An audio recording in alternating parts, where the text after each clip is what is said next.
Nabi dan para sahabat belajar la ilaha illallah, baru setelah 13 tahun di Madinah muncul ayat-ayat syariat. Syariat umroh, syariat haji, syariat puasa, syariat tilawah, syariat hijab. Sehingga ketika ayat hijab turun, perempuan-perempuan yang sudah belajar la ilaha illallah selama beberapa tahun tidak lagi sulit untuk menerapkannya. Begitu ayat hijab turun dibacakan oleh Nabi di dalam masjid, semua sahabat-sahabat mendengar itu dengan sangat perhatian. Lalu mereka semuanya pamitan, ya Rasulullah kami ingin pulang. Ngapain pulang? Mau ngasih tahu ke istri-istri kami supaya berhijab. Emang kamu punya istri? Oh ya enggak. Ada yang jomblo berharap punya istri, terus ngasih tahu ke siapa yang jomblo-jomblo? Itulah kasihannya ya. Enggak bisa ngasih tahu ke kakaknya, adeknya, apalah siapalah, mantannya mungkin. Pulang ngasih tahu ke istri-istri mereka, saudari-saudari mereka, putri-putri mereka, dan perempuan yang mendengar ayat ini dibacakan langsung menutup kepala mereka dengan benda apapun yang ada di tangannya, mau jemuran, mau baskom, mau apa, pokoknya pegang apa, tutup langsung. Hijab. Kenapa?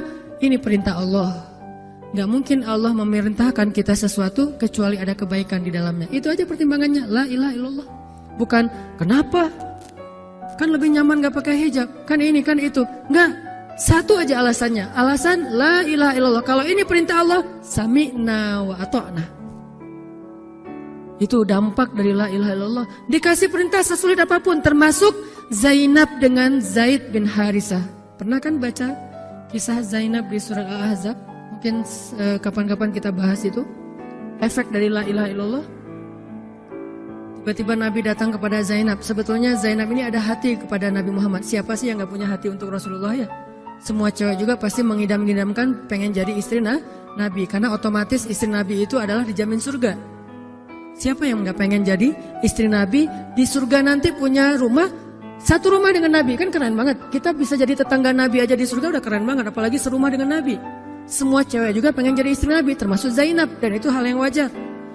Pas Nabi datang ke rumah Zainab, Zainab udah kegeeran. Nabi bilang kepada keluarga Zainab, saya ingin melamar Zainab. Zainab udah bahagia. Untuk Zaid, untuk Zaid, bukan untuk Rasulullah. Zaid? Siapa Zaid? Anak angkatnya Nabi Muhammad SAW, bekas budak. Mirip-mirip dengan Julaibib. Julaibib itu edisi Madinah, Zaid itu edisi Mekah. Ada dua cowok jomblo yang sama-sama pernah diuji dengan masalah jodoh. Zaid edisi Makkiyah, Julaibib edisi Madaniyah. Dua-duanya jomblo. Dua-duanya orang biasa, gak punya daya tarik. Followersnya gak ada, 0. Bukan selebgram sama sekali. Kata Rasulullah, aku melamar Zainab untuk putraku Zaid bin Harithah, anak angkatnya Nabi. Zainab menjawab apa? Ya Rasulullah, saya gak cinta sama Zaid. Jawaban yang sangat wajar kan? Dan jawaban yang paling sering kita dengar sekarang kan?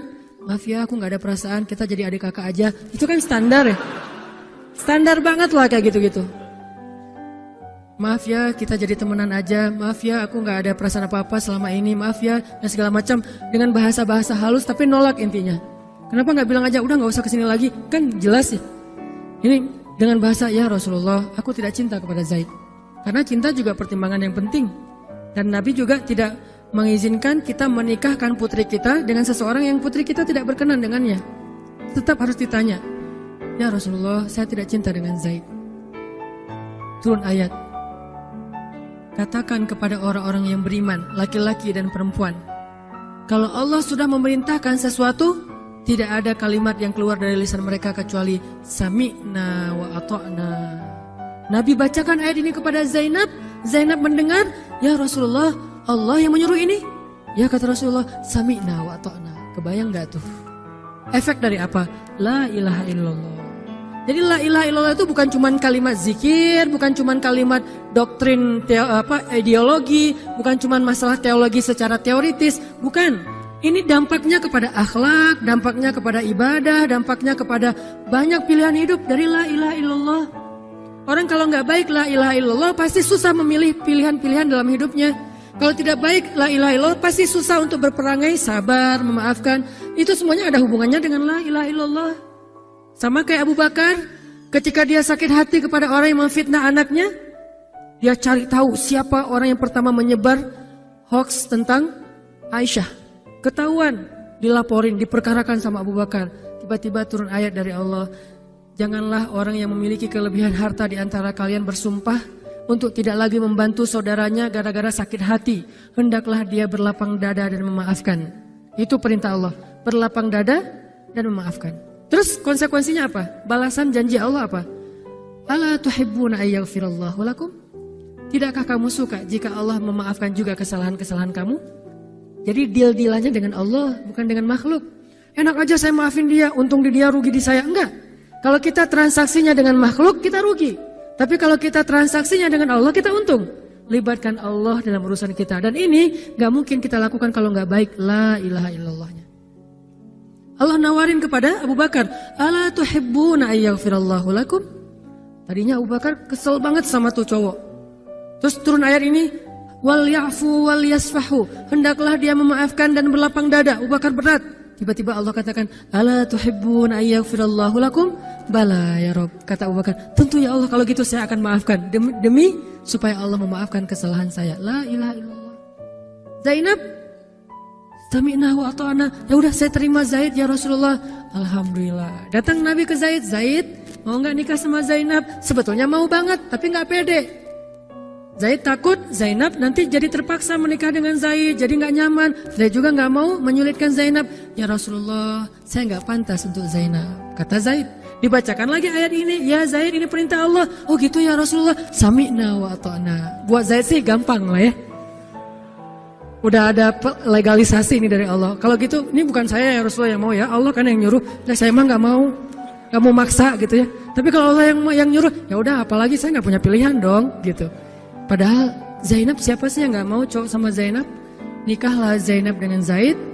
Dan yang menjadi semacam khutbah nikahnya adalah Rasulullah SAW. Kebayang gak Zainab tuh punya hati ke Rasul, tapi Rasul yang mengkhutbahi nikah Zainab dengan orang yang Zainab gak cintai. Kebayang gak perasaan Zainab tuh? Ketika akad nikah, Nabi jadi saksi. Saya terima, kata Zaid, nikahnya Zainab binti Jahsy dan segala macam. Zainab, kebayang gak ada Nabi di situ? Lalu setelah selesai akad nikah ditanya kepada Nabi, sah ya Rasulullah? Sah. Dan Nabi juga gak mau mempersulit. Gak sah. Kenapa? Harusnya sama saya. Enggak. Nabi orangnya fair. Nabi orangnya bijaksana. Orangnya dewasa. Gak kayak kita. Kita tuh bahaya banget jadi saksi kalau jadi mantan. Pasti gak sah. Dan Nabi gak gitu. Sah langsung di kali pertama. Kebayang Nabi memberi nasihat kepada Zainab, nasihat kepada Zaid. Zainab, aduh kenapa bukan Nabi, kenapa Zaid? Tapi apa? La ilaha illallah. Allah gak nyuruh sesuatu kecuali ada kebaikan di dalamnya. Percaya banget. Itu la ilaha illallah. Udah percaya banget. Zainab yakin, ini perintah Allah. Ya sudah, saya lakukan. Walaupun bukan dengan Nabi. Padahal saya pengennya dengan Nabi. Kebayang gak sih pengen sama seseorang yang kita cintai banget, malah orang itu yang menjodohkan kita dengan orang yang kita gak pernah kebayangin. Amit-amit. Jangan dia ya Allah, jangan dia, dia. Kan berat tuh. Yang saya sering cerita, jangan saya. Pokoknya jangan Hanan. Hanan. Kenapa kok begitu? Karena dia bilang jangan saya bilang yang dia ya Allah. Akhirnya kita adu-aduan doa. Ya Ustadz, masa dilawan ya? Doanya lebih panjang, lebih sujudnya apa segala macam. Akhirnya jadi. Gak kebayang tuh buat Zainab. Kalau Zaid sih mungkin kebayang lah ya. Gimana happynya Zaid menikah dengan seorang cewek yang semua orang Mekah pengen nikahin dia. Tapi kalau Zainab, itu hari-hari yang sangat berat. Malam pertama gak kebayang buat Zainab. Zaid. Begitu Zaid datang, assalamualaikum Zainab. Gimana tuh? Ini kalau kita lihat dari angle manusia ya. Karena Zainab juga manusia. Tapi semua emosional subjektif manusia redam dengan iman la ilaha illallah. Harapannya cuma satu, pasti ada kebaikan di sini. Pasti ada kebaikan di sini. Walaupun gak kebayang kebaikannya apa, pokoknya ada aja. La ilaha illallah. Nikah Zainab sama Zaid. Cekcok selama 1 tahun, gak pernah akur. Pulang kerja rame, berangkat kerja rame, pagi rame, sore rame. Gak cocok aja tuh Zainab sama Zaid. Berkali-kali datang berdua sama ke Rasulullah, ya Rasulullah nasihati kami. Udah dinasihati, pulang rame lagi. Di mobil aja berdua rame, macet apa segala. Ya udah nikmati aja, rame gara-gara macet. Terus aja kayak gitu. Pokoknya selama 1 tahun mereka sering percekcokan rumah tangga.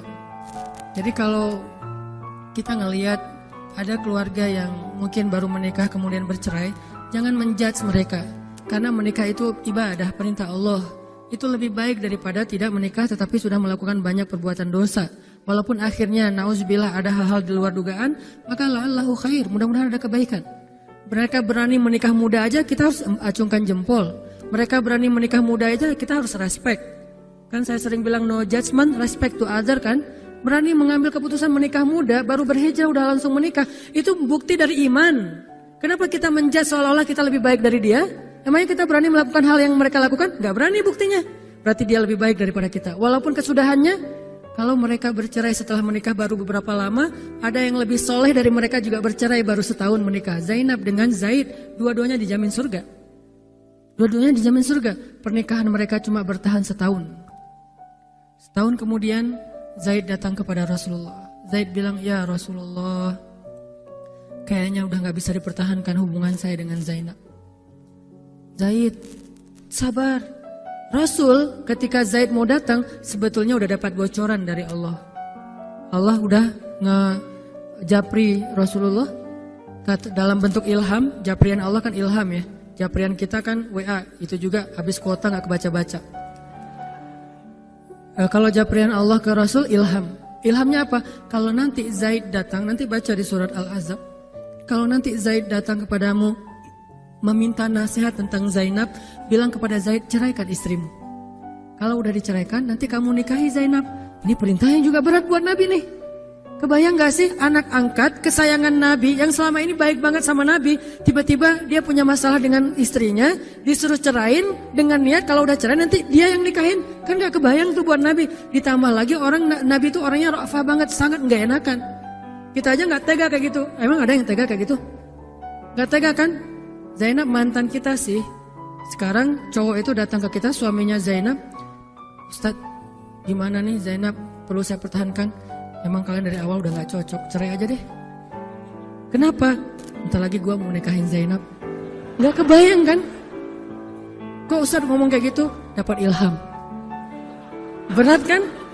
Nabi itu kayak gitu loh, kondisi emosional beliau yang zulzilu, terguncang. Gimana nih caranya? Saya nggak enak banget, nggak tega banget sama Zaid. Kebayang wajah Zaid polos gitu. Ya Rasul gimana nih? Aduh, mau dibilangin ceraikan aja nggak tega. Mau dibilang pertahan tapi Nabi bilang suruh cerai, Allah suruh ceraikan. Akhirnya Nabi memilih emosionalnya, bukan perintah Allah. Wahai Zaid, tahan istrimu, jangan ceraikan. Padahal kata Allah suruh ceraikan. Lihat beratnya Nabi waktu itu. Akhirnya Zaid pulang, gitu ya Rasul. Ya pulanglah Zaid, Nabi gak enak banget sama Allah. Terus akhirnya Zaid sampai ke rumah, namanya Allah yang nyuruh kan gak bisa dirubah ya. Kun fayakun, cerai juga tuh walaupun Nabi bilang sudah bertahan. Allah marah kepada Nabi. Kata Allah, kamu merasa gak enak kepada manusia, tapi kamu merasa enak kepada saya. Diadu oleh Allah tuh coba, emosional. Nabi langsung sujud, ya Allah ampuni saya benar-benar, saya tahu saya gak enak sama Allah, tapi juga saya gak tega sama Zaid. Kebayang gak sih ya Allah wajah Zaid yang polos kayak gitu, disuruh cerain terus saya nikahin istrinya. Gimana perasaan Zaid? Wahai Muhammad, kamu merasa gak enak kepada manusia tapi enak kepada saya Muhammad. Astagfirullah ya Allah, minta ampun Nabi semalaman. Ini benar-benar gak kebayang sama Nabi. Tapi Allah pengertian lah, tahu Allah Nabi itu bukan mau gak taat sama Allah, cuma emang gak tega banget sama Zaid. Akhirnya Allah ngambil keputusan sendiri, Zaid cerai dengan Zainab. Setelah selesai masa iddah Zainab, Allah katakan, Muhammad sekarang datang kepada Zainab, lamar Zainab. Dengan berat hati Nabi, tok pelan gitu, berharap gak dibukain pintu. Langsung udah ditunggu ternyata sama Zainab. Eng gitu, bukain pintu. Pas Nabi datang, Assalamualaikum, Waalaikumsalam gitu. Zainab udah punya firasat. Nabi mengatakan, Zainab, ada perintah dari Allah. Apa ya Rasulullah? Sami'na wa ata'na. Belum juga dikasih tahu. Sami'na. Allah menyuruh saya untuk melamar kamu Zainab. Untuk siapa ya Rasulullah? Curiga kan? Jangan-jangan orang lain lagi nih. Untuk siapa ya Rasulullah? Untuk saya. Masya Allah gitu. Cuman Zainab kan gengsi gitu lah. Masa cewek harus teriak-teriak gitu kan ya? Oh gitu. Padahal masuk ke dalam kamar. Wah gitu ya.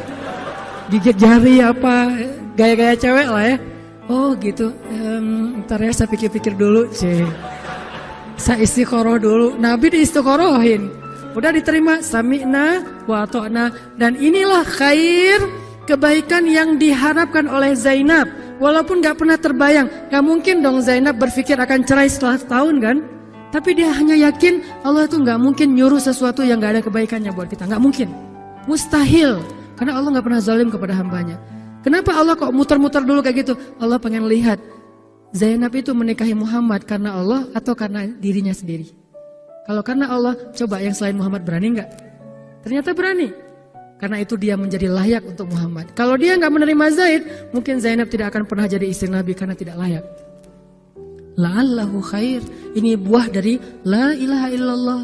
Begitu juga yang masih culun-culun, yang mungkin badannya belum kebentuk, yang jerawatan misalnya kayak gitu, tiba-tiba memimpin pasukan militer yang jumlahnya ribuan, yang barisan pertamanya kibarus sahabah, sahabat-sahabat senior, as-sabiqun al-awwalun minal muhajirin wal ansar. Termasuk siapa di dalamnya? Abu Bakar dan Umar. Kebayang gak tuh? Memimpin pasukan yang di belakangnya itu Abu Bakar dan Umar. Maju! Abu Bakar dan Umar. Ya, maju. Usama. Kebayang Usama yang nyuruh. Abu Bakar. Segaya. Umar maju. Zaid, anaknya Zaid. Tapi tidak ada yang bisa membantah. Kenapa? Itu wasiat Nabi sebelum wafat. Aku perintahkan kalian untuk dipimpin oleh Usamah bin Zaid. Karena dia adalah anak muda yang luar biasa. Itu hadiah Allah untuk Zaid. Karena dulu mau menikahi Zainab walaupun hatinya sebetulnya tidak mau. La'allahu khair, la ilaha illallah. Masing-masing dikasih kebaikan dengan cara-cara yang berbeda.